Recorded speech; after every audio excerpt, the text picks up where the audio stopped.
My name's RJ Darch. I live at 108 Biloxi Street. And it's been an ongoing battle with the city out here about this short street out here. It's supposed to have been 30 foot wide on agreed deal to let them take over the maintenance of the road.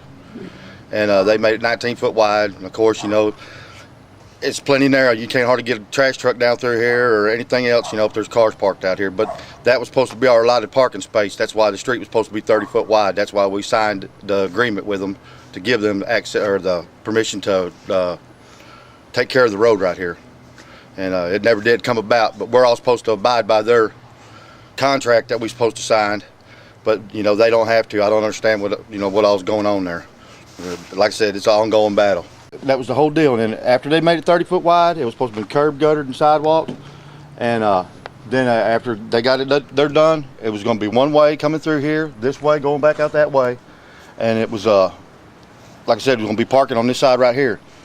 Well, then they come back and they tried to pass that law about no parking here on Biloxi Street from the corner of my property to the corner of my property. You know, I mean, they lifted that one. I mean, I went down there before, and then when it was still dirt out here, I had my truck with a trailer on the back of it, and my wrecker with a dually truck on the back of it. And they said the whole reason that, you know, they couldn't, I couldn't park on both sides of the roads because they couldn't get through here. I had pictures of a trash truck going down between all them vehicles, and they said that who was it? It was I think it was Jerry Motley or Darrell Webb was city manager then. They said that, you know, they couldn't fit them vehicles down through here then. But I mean, I had a picture blatantly showing that, you know, you could fit the trash truck down through there and had the trash boys on both sides, you know, with elbow room to spare. And they throw that out of court. I didn't submit it properly, the evidence properly, and it cost me $1,100 and some odd dollars for a parking ticket. But a friend of mine got out here and got a ticket in the same spot for no parking on the other side of the street. He appealed the ticket and got it overturned and got his money back. They said it was improper signage. They didn't have the signs out here, no parking signs, spaced properly or turned the right way or anything. And as soon as they overturned his and give his money back, I stood up in court and said that I needed to go ahead and get my money back too, because that set precedence on that case. It was all illegal. They couldn't do the signage, and they told me that didn't pertain to me. I needed to sit down, and they wound up giving me a contempt of court charge over it. If you own a place in town, you don't really own a place. You got a technical lease on that place. I mean, they've made ordinances and laws against me for the last, I don't know, 15 years, man, and it's ridiculous. I mean, it really is. What was it, Brother Don out there at Rainbow Baptist? I got to talk with him one day, and he was telling me, "Oh, RJ, it can't be that bad."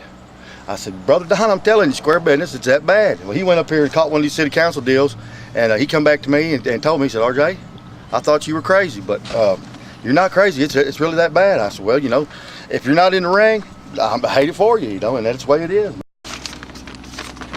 Right here's the circle, 30 foot wide. I mean, and when they tried to make that law that there was no parking out here on Biloxi Street from the corner of my property to the corner of my property, yeah, I started parking in this alleyway over here, okay? Well, then the city turns right back around and donates that alleyway to Miss Loper and the Mims over here if they just get it surveyed, so I couldn't park here, so it'd be private property. Bill put in the paper that I stubbed my nose at the city. It ain't that I stubbed my nose at the city. It says, I mean, I don't even know how you'd go for it. I mean, I can't afford to pay the fines. I got, shoot, probably, I don't know, 15, 18 warrants supposedly for fines that they've given me over here that I can't afford to pay them. But if they want to come arrest me, take me to jail, I'll set them out for them in a heartbeat, you know. But that's about all I can do with it. You had to come through here with oil and shot rock. When they did that, I said, well, you know, we didn't get the curb to gutter.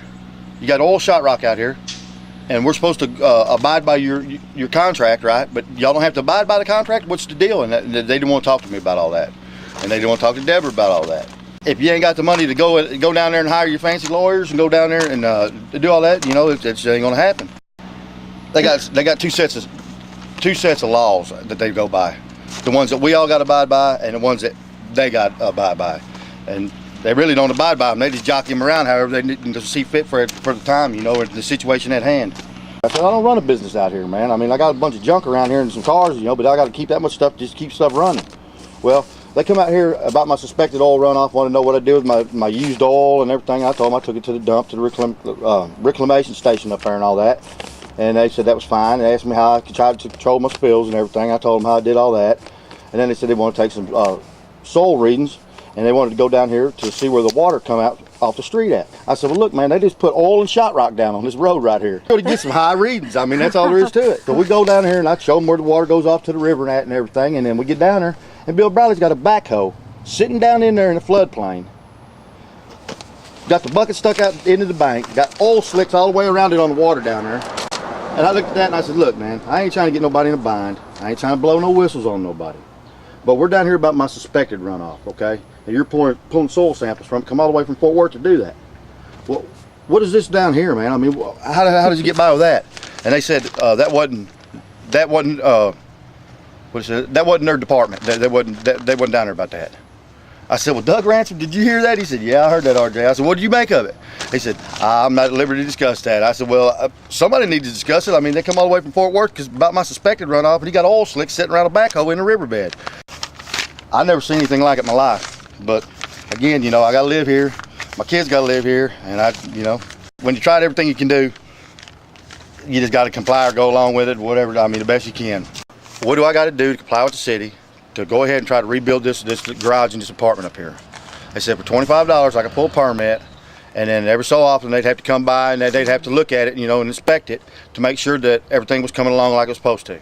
Well, for 8 months they let me build my house back up, and I had 4 floor joists that was charred. Okay, I run a double right by them, and I was going to go ahead and encapsulate it, you know, paint it with the silver paint that they got to encapsulate the burnt ones. There was no structure, I mean, no compromise on the structure at all by the 4 charred floor joists that was in there. I doubled them up because they had the inspector coming, and I wanted to have everything, you know, where he would do the inspection and everything for the city court up there.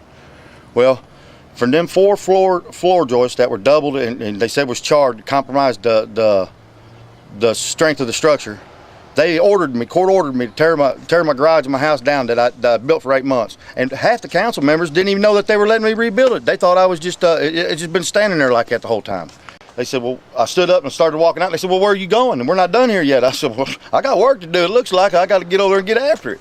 You know, so, I mean, it's, like I said, if they get the target on you, by God, you just got to do like the duck, walk back and forth and let them all take pot shots at you, man. I mean, I'll be glad when public enemy number 2 picks up the torch and runs with it for a while, so then I can go fishing. That's part of the reason why I leave a mess around here. You know, I can't do nothing else with it. By God, you're going to look at it. You know, Ronald Bruce, man, when they ordered me to tear my house down, I got it all down, cleaned up, everything was good for him. I said, okay, now, what do I got to do? He said, well, hell, RJ, him and Darrell Webb both said, well, if you'd have told us that that wasn't going to have a living quarters up there, it was just going to be storage space, well, you could have left your house standing right there.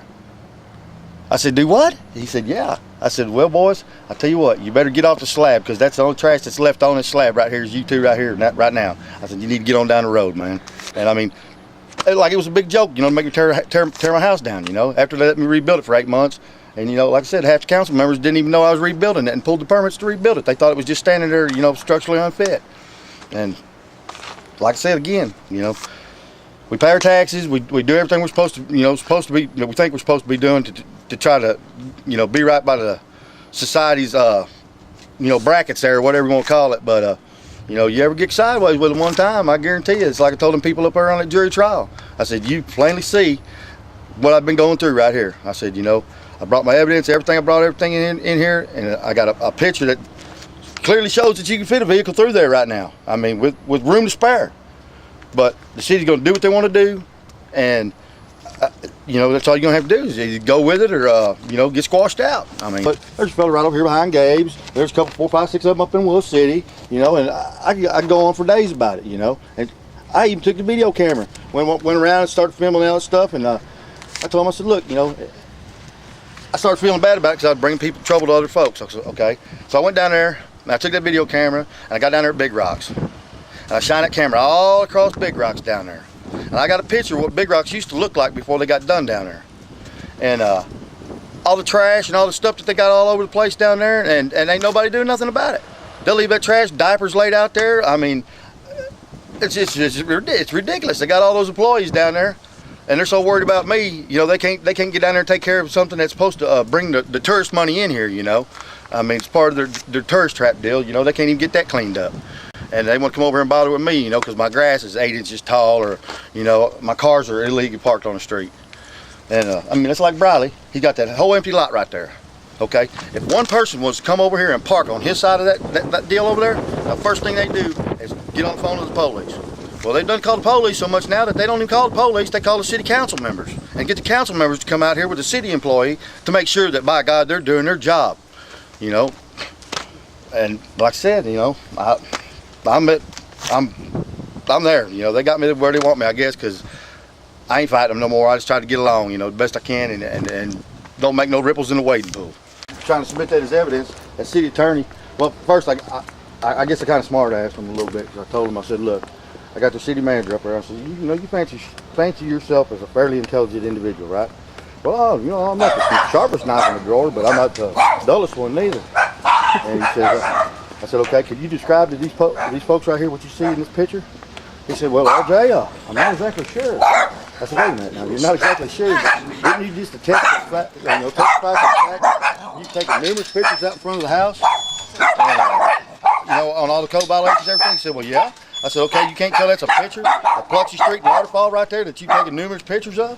He said, well, RJ, you know, I'm not really sure. I said, well, okay, can you describe to these folks of the jury what you see in that picture? He said, well, RJ, I'm not really sure. And he looks up at Bill over there, and Bill's, you know, kind of turning his head around and stuff. And I said, you can't tell these folks that that's a picture of a trash truck coming down through here with room to spare on both sides?